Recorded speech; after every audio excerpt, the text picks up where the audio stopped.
夏天应该如何设置空调呢？我们来看一下。首先打开空调的设置页面，进入到空调设置页面以后，我们不论是冬天还是夏天，一定要打开这个 AC 键。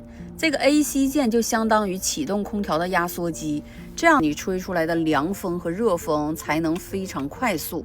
那同时，我们夏天尽量要打内循环，不要打外循环。你看。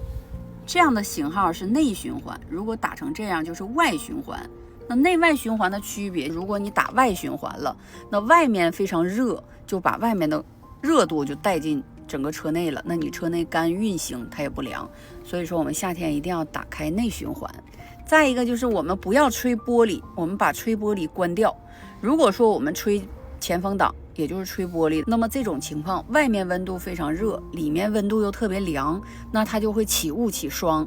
所以说我们就把吹玻璃这个位置给它关闭，那吹脚和吹面就可以了。我们空调温度不要调到最低，基本上我们如果说其实正常我们夏天的常规温度20度21度就很好了，就很凉了。那我们可以启动同步，也可以启动两个温度不一样，通常循环到2档就行了，声音也不大。如果说你声音特别大，那你打到4、5档，就风量太大，而且声音又太大。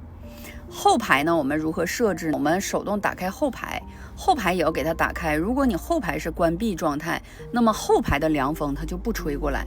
所以说我们在这里找到后排，把后排给打开，也是吹面和吹脚。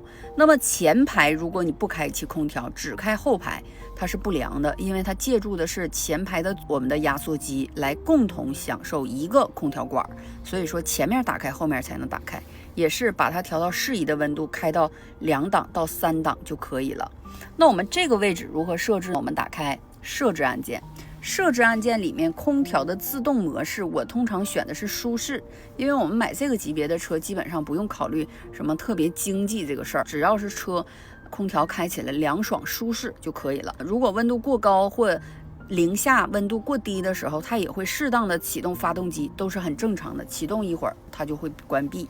那遥控开启空调通常用于我们远程，比如说我们一会儿要上车里，但是车外的温度特别高，我们想要一进车就凉快，那么我们就可以远程用 APP 开启空调。所以我通常开启空调在车机上设置是30分钟，如果设置10分钟，它还没等凉基本上就关了，是吧？那香氛开启时长，现在我们升级成可以把香氛时长开启调整成无限。自动净化我建议是打开，自动空气循环也要把它打开。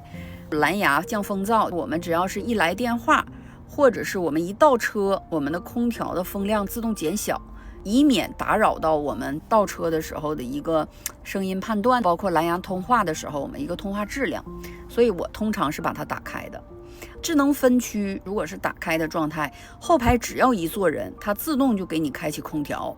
如果说你不想让它自动开启，那么你就可以把智能分区给它关闭。那这是空调设置页面。还有就是我们出风口这个页面，看到了吗？这个位置有很多人是关闭的一个状态，他就发现这个风怎么都不凉，因为你看它整个这个闭风口是给关闭了。所以说我们可以通过它来调节你是向左吹还是向右吹，不要把它关闭。那这个位置也是一样，我们可以选择向左吹还是向右吹，也不要把它关闭。有很多人呢是特别向左吹，这个空调吹到这个玻璃上，这个位置就会起雾，所以说我通常就是把它向司机这个位置吹。那另一侧也是一样的一个调整方法。那还有的车友说，坐到车里想要等孩子放学，结果我这个空调咋打它都不凉，这绝对是有问题了，都把我热得不行了。实际上我们这个时候可以看一下我们的仪表盘，仪表盘这个位置有一个类似于像发动机故障码似的，这个说明啥？就是你拉开车门上车通电了，也启动了，但是你并没有给这个车的大电瓶进行通电，这种情况怎么办呢？我们踩一脚刹车，你看踩一脚刹车，看踩一脚刹车它就消失了，这个时候你空调马上就会凉快。所以说有很多时候并不是车机的 bug， 而是我们对这个车机还是不够了解，你通过这种方式就指定好用了，好吧？这个就是关于我们空调夏季设置的一些方法，就跟你们分享到这儿吧，拜拜。